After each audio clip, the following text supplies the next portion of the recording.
16 April 2000 चैत्राचं रणरणत ऊन जमलेला हा जनसमुदाय एका महान हस्तीला अखेरचा निरोप देण्यासाठी.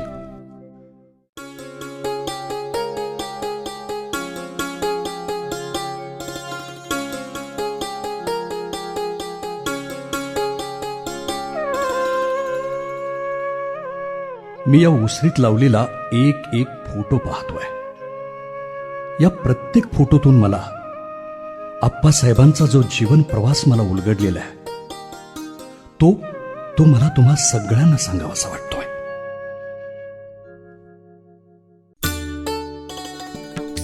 हे गोविंदराव पवार, उमद व्यक्तिमत्व, उंच पुरा गोरा देह, स्वच्छ चारित्र्य, देण्याचीच दानत, कोणाच्या पैला मिंदे न राहण्याची वृत्ती, असे वडील. या शारदाबाई, धाडसी वृत्ती, कणखरपणा, शिक्षण, संस्कार, 12 मुलांचं संगोपन करीत राजकारण सांभाळलेली शिक्षित आई. अशा आईची चिकाटी व सावळा रंग आणि वडिलांचा स्वभाव घेऊन आप्पासाहेब 13 जून 1929 रोजी जन्माला आले. ही एकूण 12 भावंडे, थोरले वसंत, मग दिनकर, यशवंत, अनंत, माधव, सूर्यकांत, सरला, सरोज, शरद, मीना, प्रताप व सर्वात धाकटी नीला. वसंतदादानंतर सर्व भावा बहिणींचं वडीलपण आप्पासाहेबांनी जपलं. आप्पासाहेबांचे प्राथमिक शिक्षण बारामतीतील MES शाळेत झालं. साताऱ्यात कर्मवीर अण्णांच्या शाळेत शिकत असताना वैचारिक किनार लाभली. कमवा आणि शिका योजनेतील सहभागामुळं स्वावलंबनाचा अर्थ कळला.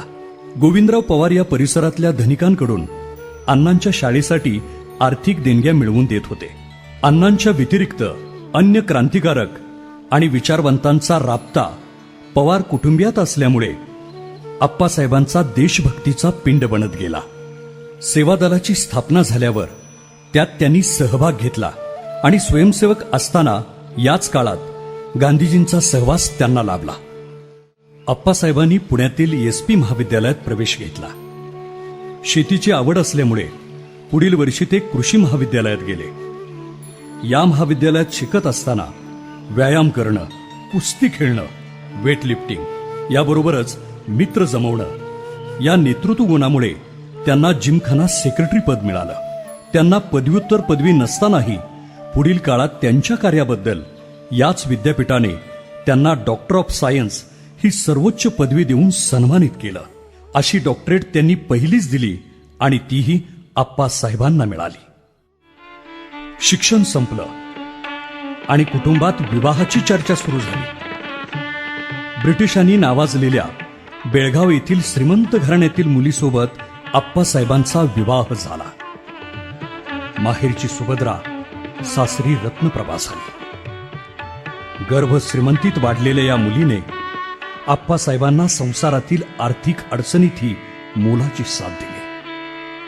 आप्पासाहेबांसाठी स्वतःचं व्यक्तिमत्व, सर्वस्व विसरून दुःखाच्या प्रत्येक क्षणात त्यांच्या पाठीशी अखेरपर्यंत सावलीसारखी ती उभी राहिली. आई वडिलांनी काबाड कष्ट करून पै जमून 60-70 एकर शेती घेतली होती. पण शेती एकाच मुलानं करावी अशी आईची ठाम भूमिका होती.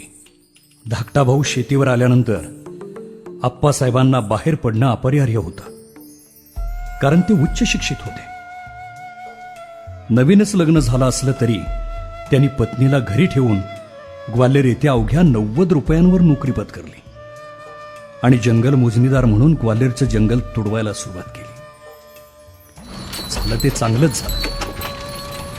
आप्पासाहेब जर शेतीच करत राहिले असते तर फक्त उत्कृष्ट बागायतदार झाले असते. अहो, संधीचं सोनं करण्याचा आप्पासाहेबांचा स्वभाव होता. त्यांनी घर सोडलं नसतं तर आजच्या आप्पासाहेबांचे कर्तृत्व जे दिसते कदाचित ते दिसलंही नसतं.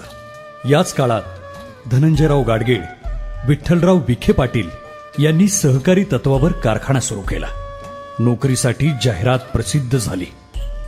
आप्पासाहेबांनी इंटरव्ह्यू दिला आणि त्यांना शेती अधिकारी म्हणून नोकरीही मिळाली. महाराष्ट्रातील सहकारी तत्वावरचा हा पहिलाच कारखाना. त्यामुळे सहकारी कारखान्याची चळवळ सुरू झाली. अनेक राजकीय नेते ह्या कारखान्याला भेट देत असल्याने आप्पासाहेबांच्या ओळखी वाढल्या. त्यात वसंतदादा पाटील, अण्णासाहेब शिंदे, रेटरेचे मोहिते अशा अनेक मंडळींचा त्यांना सहवास लाभला.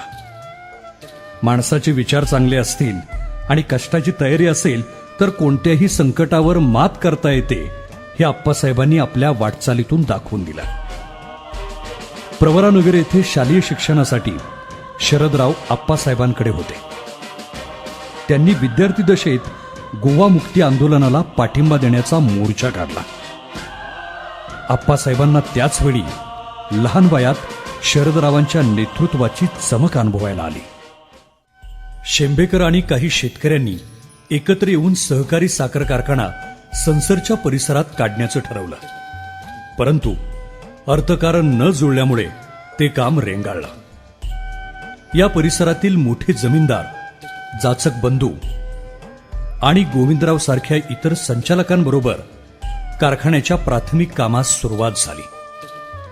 आप्पासाहेबांच्या पूर्व अनुभवाचा उपयोग करून घेण्यासाठी सेक्रेटरी पदाची त्यांच्यावर जबाबदारी देण्यात आली आणि हा कारखाना अवघ्या 10 महिन्यात उभा राहिला. 1959च्या दरम्यान यशवंत सहकारी साखर कारखान्याच्या उभारणीसाठी अकलूजच्या मोहित्यांनी आप्पासाहेबांना मॅनेजिंग डायरेक्टर म्हणून बोलावून घेतलं. आप्पासाहेबांनी पूर्वीच्या अनुभवातून अकलूजचा कारखानाही उभा केला. झपाटून काम करीत त्यांनी योग्य नियोजनातून व्यवस्थापनाची घडी बसवली.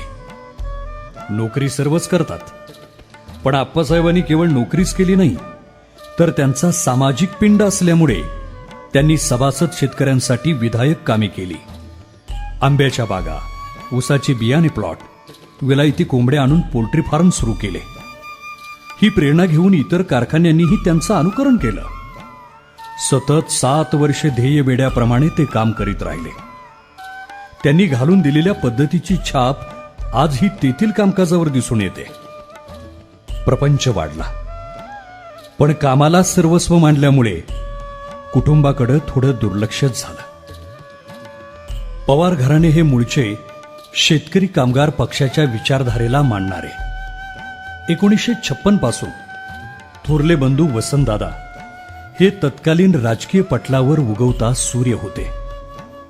पण दुर्दैवाने 1964 साली त्यांच्या अकल्पित मृत्यूनंतर पवार घराण्याची काही काळ राजकीय वाटचाल खुंटली. 67 साली शरदरावांच्या रूपानं पवार घराण्याला पुन्हा संधी प्राप्त झाली. आप्पासाहेबांनी अकलूजची नोकरी सोडली. घराण्याच्या अस्मितेचा प्रश्न निर्माण झाला की त्यांच्या धमण्या धमण्यातून दुप्पट गतीनं रक्त सळसळत असे. शरदरावांच्या निवडणुकीत असतील ते पैसे आणि जमतील ते लोक घेऊन आप्पासाहेबांनी अतिशय निकराने प्रचार केला.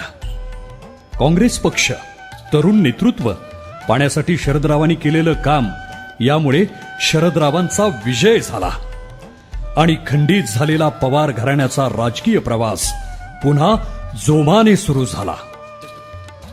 निवडणूक झाली, प्रपंच तर होता. आता पुढे काय? त्याचवेळी प्रवरानगरचा कारखाना अडचणीत आला होता. त्यामुळे विखे पाटलांनी आप्पासाहेबांना बोलावून घेतले. अहो, ज्या कारखान्यात त्यांना इंटरव्ह्यू द्यावा लागला त्या कारखान्यानेच त्यांना मॅनेजिंग डायरेक्टर पदासाठी पाचारण केले. आप्पासाहेबांनीही ती नोकरी स्वीकारली. खंबीर प्रशासन आणि काटकसरीची सवय असल्यामुळे आप्पासाहेबांनी हा कारखाना लवकरच सुस्थितीत आणला. डिस्टिलरी देखील उभी केली. याच काळात त्यांना कारखान्याच्या वतीने इस्रायलला जाण्याची संधी मिळाली. ही संधी भविष्य काळातील शेती क्रांतीची नांदी ठरली. आप्पासाहेब 3 महिन्याच्या कोर्ससाठी इस्रायलला गेले.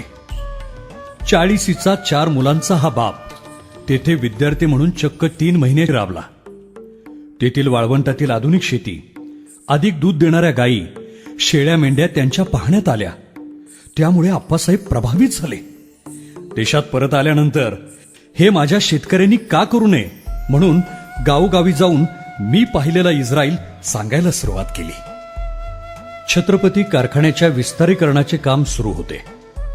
या कारखान्याला आप्पासाहेबांचा उपयोग होईल असं वाटल्यामुळे पूर्वी ज्या कारखान्यात सेक्रेटरी म्हणून काम केले त्या आप्पासाहेबांना त्याच कारखान्यात संचालक मंडळाने मॅनेजिंग डायरेक्टर म्हणून बोलावले. कारखान्याची घडी बसल्यानंतर आप्पासाहेबांचा सामाजिक पिंड गप्प बसेल तर ते आप्पासाहेब कसले? अहो, इस्रायलमध्ये पाहिलेली खूप दूध देणारी गाय त्यांच्या नजरेआड होत नव्हती.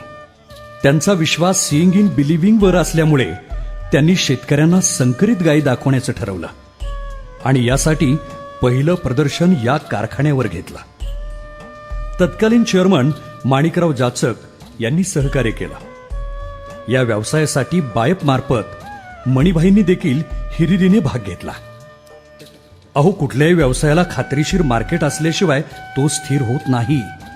सरकारने हे दूध विकत घ्यावे ही संकल्पना त्यांच्या डोक्यात आली आणि पहिलं दुधाचं संकलन अवघ्या 40 लिटरमध्ये छत्रपती कारखान्यावर सुरू झाले. शरदराव सरकारमध्ये असल्यामुळे दुधाची खरेदी आणि विक्रीचा मार्ग सुखकर झाला. झाडांची आवड तर आप्पासाहेबांना उपजतच होती. कोकणातील झाडे या परिसरात प्रथम आप्पासाहेबांनी आणली. सुहासिनीच्या ओटीत शेतकऱ्यांच्या स्वतःच्या घरचा नारळ पडू लागला होता. छत्रपती कारखान्याच्या निवडणुकीचे पडघम वाजू लागले. आप्पासाहेबांनी त्यात भाग घेण्याचं ठरवलं आणि पुढील काळात ते संचालकही झाले. आता समाजसेवा करायची आणि नोकरी कधीच करायची नाही असं ठरवून नोकरीचा राजीनामा दिला. त्यांनी स्वतः मिळवलेली त्यांची शेती होतीच. त्याच्या जोडीला 20 वर्षानंतर घरची शेती पाहण्याची जबाबदारी त्यांच्या आईने मृत्यूपूर्वी आप्पासाहेबांवर टाकली. त्यामुळे त्यांना पूर्वी जी घरची शेती करायची होती ती जबाबदारी आता त्यांच्यावर परत येऊन पडली. याच वेळी आप्पासाहेब चेअरमनही झाले.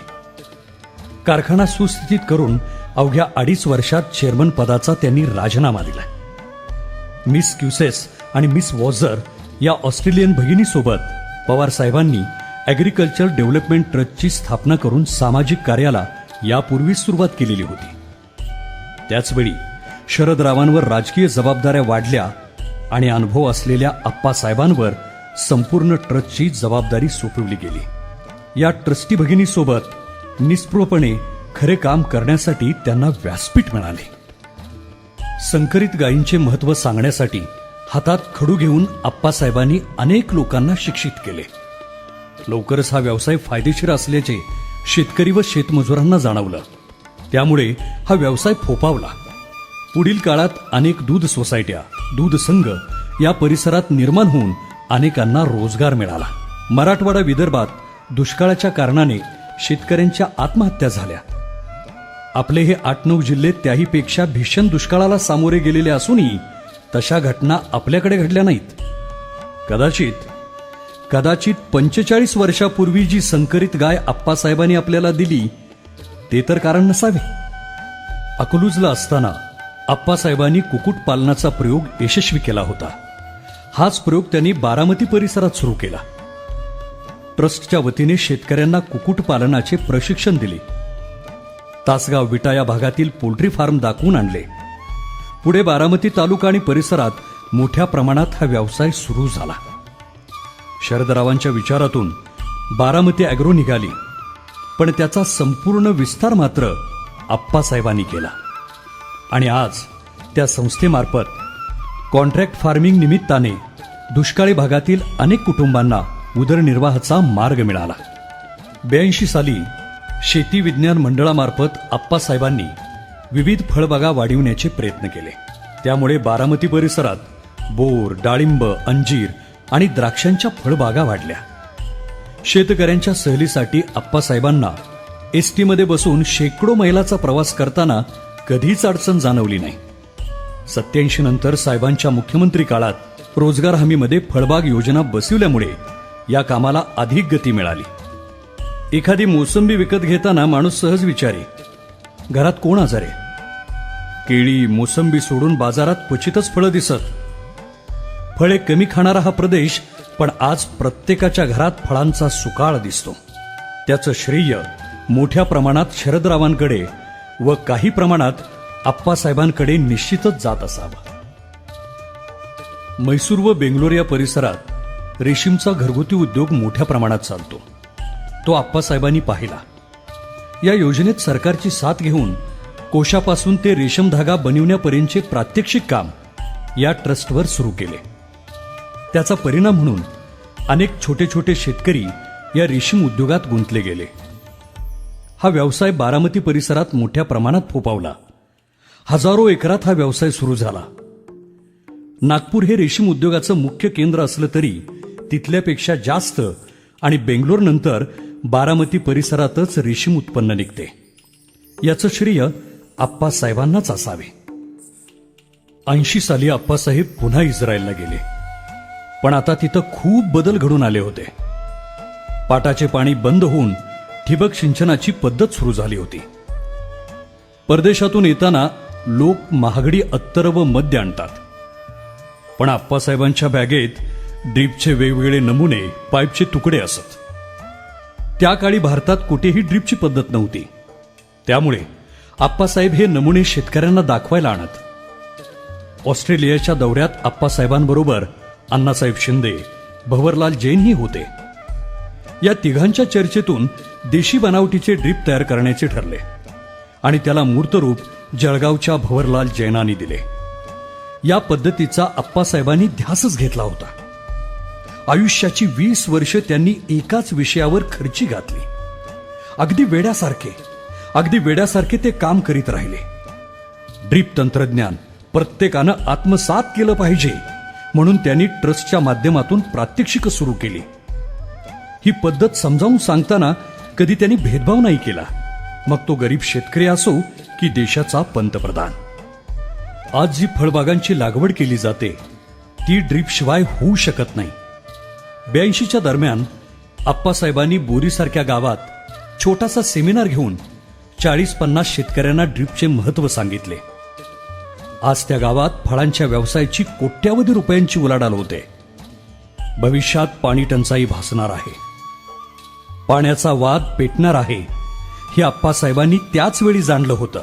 पण पाण्याला पर्याय नाही असं माझं प्रामाणिक मत आहे. म्हणून ऊर्जेच्या बद्दलचं असणारं संकट यापेक्षा पाण्याचं संकट फार मोठं भीषण आहे असं माझं प्रामाणिक मत आहे. या काही वर्षात महाराष्ट्राला भीषण दुष्काळाला सामोरे जावं लागलं.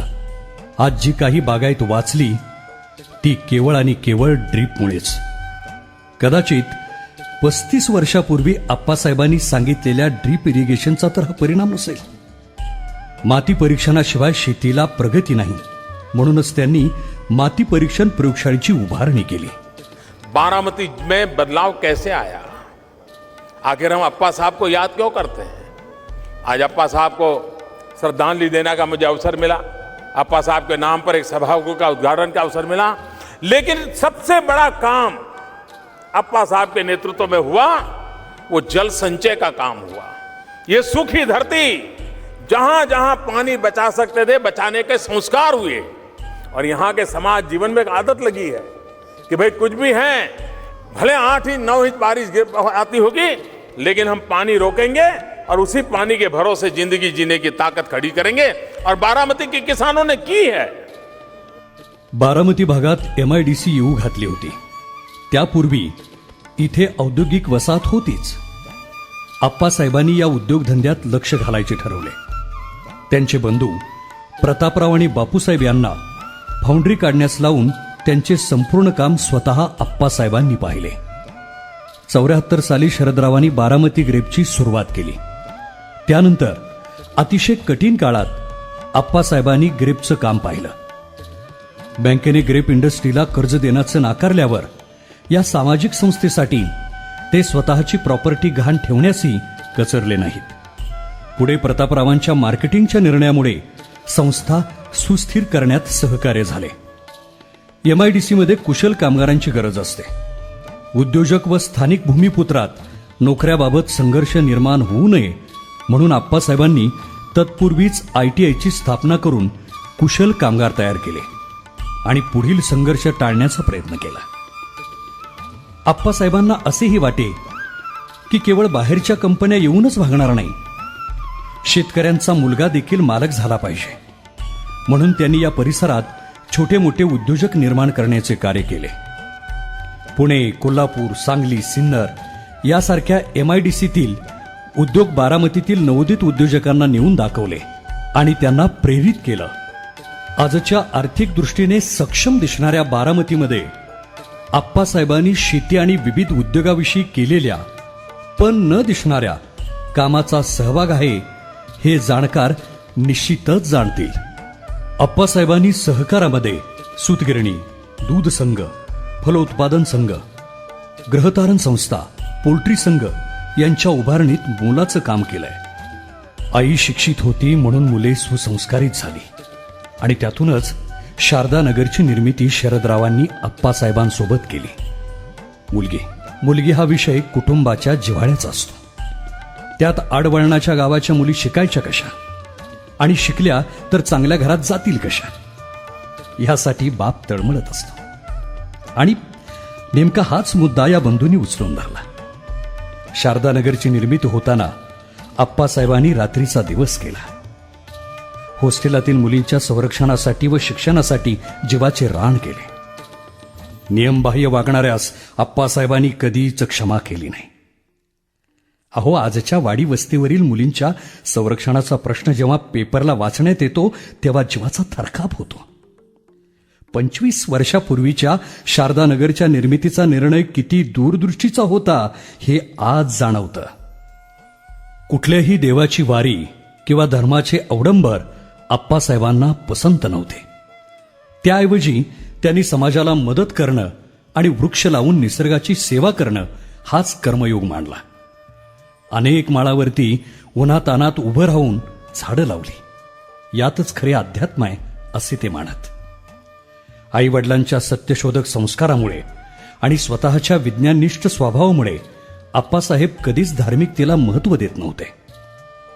पण जुन्या लोकसंस्कृतीत मात्र ते रमत असत. समाजधारणा जपण्यासाठी धार्मिक कार्यक्रमांना मात्र ते उपस्थित राहत.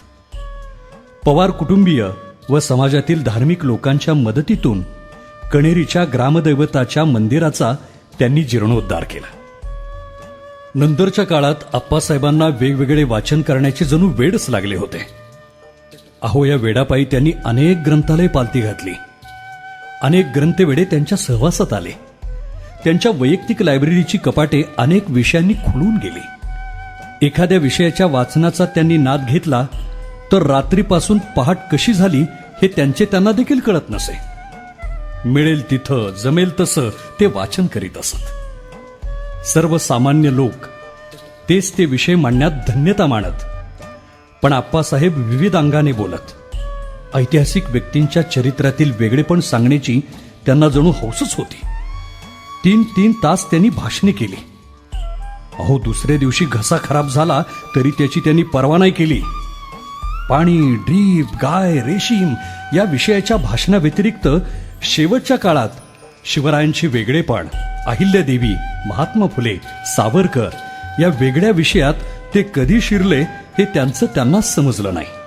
तो मराठी माणसांनी घडवला आणि त्याचा नंतर शिवाजी होता.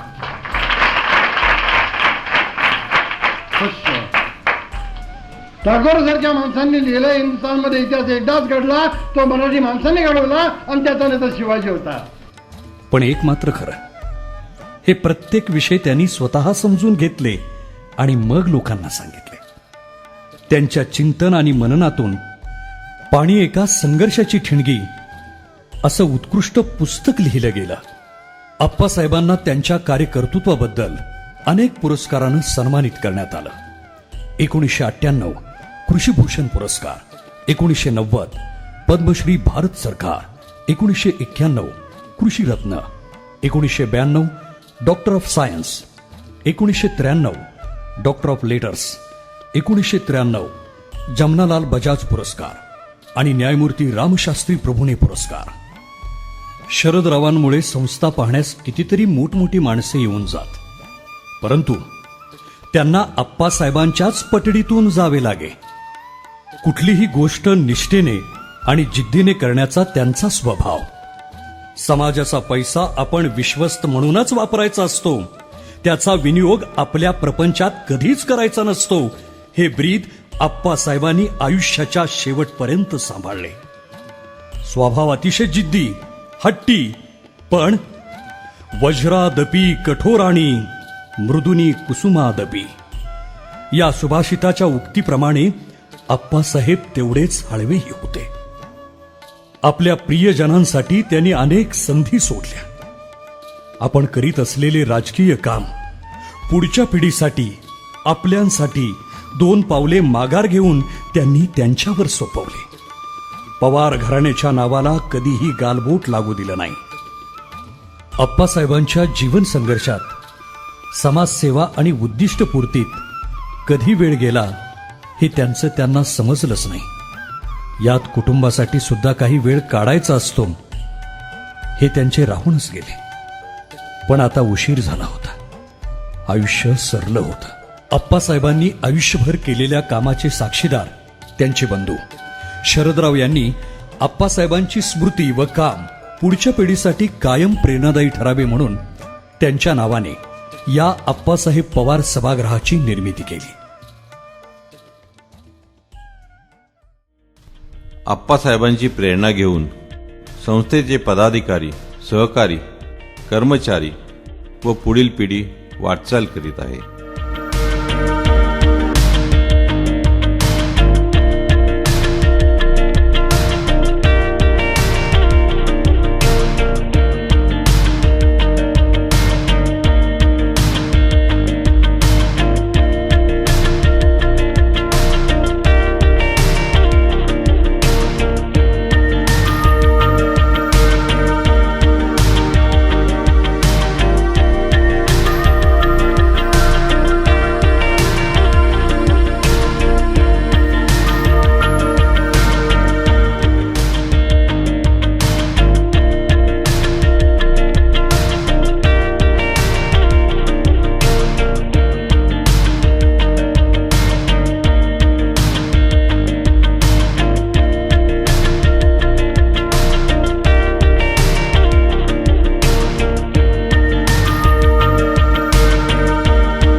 ठेविले अनंते तैसीचे रहावे, चित्ती असू द्यावे समाधान. कर्तृत्वाची भरारी घेण्यास हा अभंग गतिरोधक ठरत असल्याने आप्पासाहेबांनी त्यात बदल करून म्हटले की, ठेविले अनंते तैसीचे का रहावे, चित्ती नसू द्यावे समाधान. काळाबरोबर धावणे, स्वतःमध्ये बदल करणे हा माणसाचा स्थायी भाव आहे म्हणून आप्पासाहेब म्हणत, थांबला तो संपला. चालणाऱ्याचे भाग्य उजळते हे आप्पासाहेबांची ब्रीद असल्याने आम्ही पुढे चालत आहोत आणि चालतच राहू. चराती चरतो बघा.